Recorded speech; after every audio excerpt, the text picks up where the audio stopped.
The reflection. I never believed in ghosts. Not really. But after what happened in that old house, I don't think I'll ever feel safe again. It started when I moved into my grandmother's abandoned home after she passed away. The house had been empty for years, sitting at the edge of town, wrapped in shadows and ivy. My parents wanted to sell it, but I convinced them to let me stay for a while. It felt wrong to just get rid of it. The first night was uneventful, except for the strange stillness. No birds chirped outside, no wind rattled the windows. Just silence. I ignored it and went to bed, exhausted from unpacking. Then, on the second night, I noticed the mirror. It stood in the upstairs hallway, tall and antique, its frame carved with intricate roses and vines.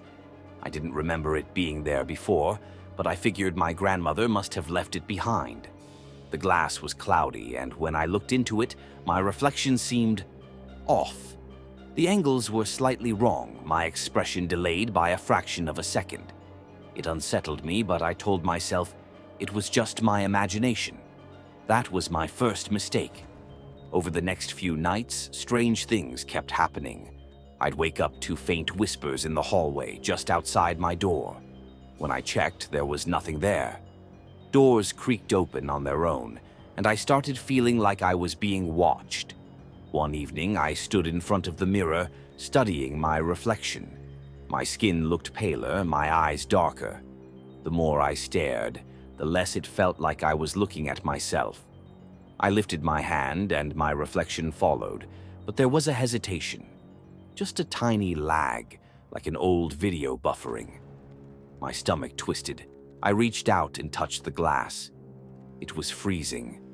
That night, I dreamt of my grandmother. She stood in the hallway, whispering in a voice that wasn't hers. "Don't look too long." Her face was blurred, shifting like static on an old TV screen. I woke up, drenched in sweat. The house was dead silent. The next night, I made a mistake. I stared into the mirror too long. I don't know what made me do it, but something about it pulled me in. The longer I looked, the more I noticed things that were wrong. The reflection of the hallway behind me was darker than the real one. The walls looked decayed, rotten. I turned around, but the real hallway was normal. When I turned back to the mirror, my reflection was smiling. I wasn't. I stumbled back, my heart hammering. My reflection remained frozen in that eerie, twisted grin before slowly raising its hand, fingers bending at unnatural angles. I ran to my bedroom and slammed the door. That night, I didn't sleep. The whispers outside my door grew louder. The air turned thick and suffocating. Then came the tapping. Soft at first, then insistent. Tap, tap, tap. I knew where it was coming from. The mirror. I wanted to run, to leave the house and never come back, but something held me there, something deeper than fear. It was as if the house itself didn't want me to go. At some point, exhaustion took over, and I fell into a restless sleep. When I woke up, the mirror was gone. I searched the entire house, but it had vanished. I should have felt relieved, but instead dread crept up my spine. Something was wrong. Then I saw it, my reflection in the hallway window. Only I wasn't standing in front of it. It was still there, grinning at me from behind the glass, and it was getting closer. The Whispering Man. I don't know how long I have. If you find this, just know that I tried. I tried so hard to get away. It started a week ago. I was walking home late from my shift at the diner when I first heard him. A whisper. Faint, almost lost in the wind. "I see you." I stopped. The street was empty. A single flickering street lamp cast long, warped shadows across the sidewalk. My pulse quickened. "Hello?" My voice sounded small, swallowed by the dark. Silence. I shook my head and kept walking. Maybe I was just tired. Maybe it was the wind. But the next night I heard it again. Closer now. I spun around. The street was empty, just like before. My breath came fast, misting in the cold air. I walked faster, my shoes slapping against the pavement. I barely slept that night. Every time I closed my eyes, I imagined someone standing over my bed, whispering in the dark. The next day, I convinced myself I was imagining things. Stress, exhaustion. There had to be a logical explanation. But then I saw him. It was around midnight when I looked out my apartment window. At first, I thought it was just a trick of the shadows. But then he moved. A tall, spindly figure standing beneath the street lamp across the road. His face was obscured, hidden in the black void of his hood. He didn't move, didn't speak, just stood there, watching. I yanked the curtains shut. My heart pounded. Was he real? Or was my mind unraveling? I barely slept. When I finally drifted off, a voice rasped through my dreams. Let me in. The next morning, I was exhausted but determined to put an end to this.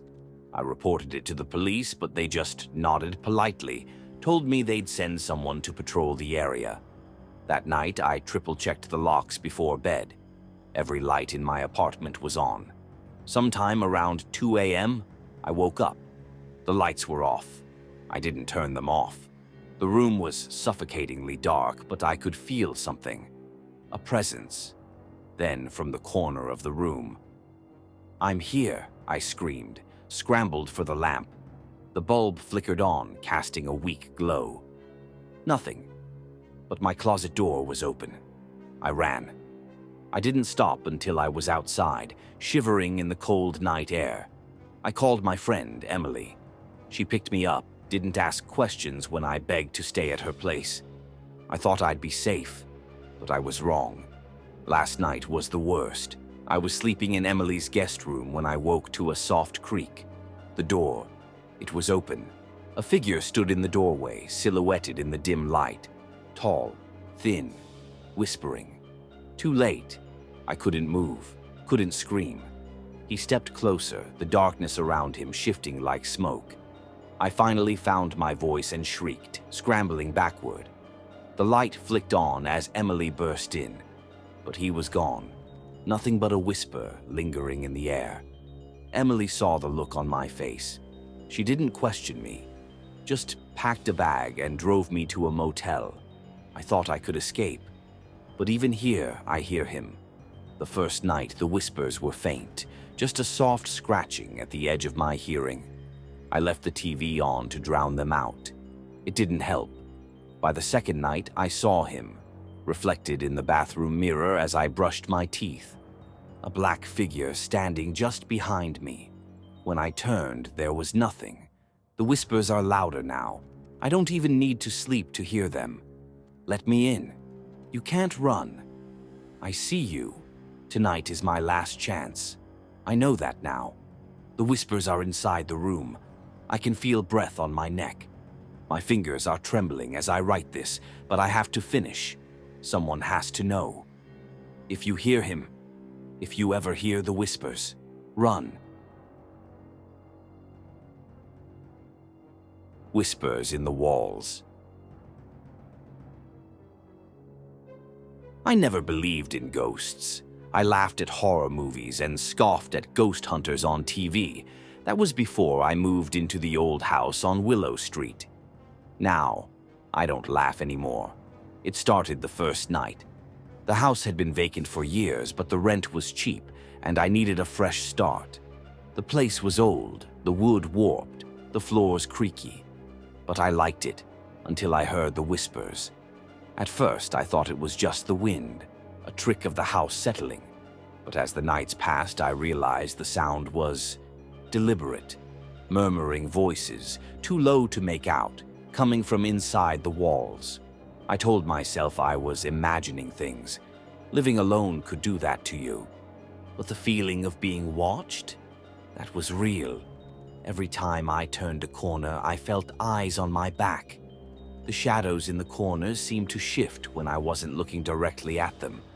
One night, I woke up to the sound of something scratching inside my bedroom wall. A slow, scraping sound, like nails dragging against wood. My heart pounded, but I told myself it was just mice. I'd call an exterminator. But deep down, I knew it wasn't mice. The next day, I put my ear against the wall, holding my breath. Silence. Then, just as I was about to pull away, a voice whispered, "Let me out!" I stumbled back so fast I nearly tripped. My skin crawled. The voice had been right there, inches away, as if someone was pressed against the other side of the wall. I barely slept that night. Every creak, every whisper sent shivers through me. By dawn, I convinced myself I was losing my mind. Stress, exhaustion. There had to be an explanation. But then the dreams started. Dark figures stood at the foot of my bed, watching me. I couldn't see their faces, but I could feel their eyes. In one dream, I saw a woman with long, tangled hair, her mouth stretched too wide, whispering something I couldn't understand. When I woke up, my bedroom door was open. I had locked it before bed. I started avoiding the house, staying late at work, sleeping with the lights on. But no matter what I did, the whispers got louder, more desperate. "Let me out." One night I broke. I couldn't take it anymore. Grabbing a crowbar, I tore at the wall where the whispers came from. Wood splintered under my blows. My breath came in ragged gasps. Then the wall gave way. Behind it wasn't insulation or pipes. It was a small, hidden room. The air was heavy, thick with the stench of rot. And in the center of the tiny space was a skeleton, bound with rusted chains, its jaw locked open in a silent scream. I staggered back, bile rising in my throat. Then, I felt it. The air shifted, like something had been released. The room grew colder. Shadows stretched unnaturally. The whispers turned into ragged, gasping breaths right behind me. I turned, heart hammering. The woman from my dreams stood there. Her eyes were black voids, her mouth twisted into something wrong. Her lips moved, but the words weren't whispers anymore. They were a guttural, inhuman shriek. Then the lights went out. The last thing I remember is her reaching for me, her fingers impossibly long, her nails digging into my skin. I woke up in the hospital. The neighbors had heard screaming, seen lights flashing in my house. When the police searched the place, they found nothing. No skeleton, no hidden room. But I know what I saw. And at night, when everything is silent, I can still hear the whisper. "Let me out."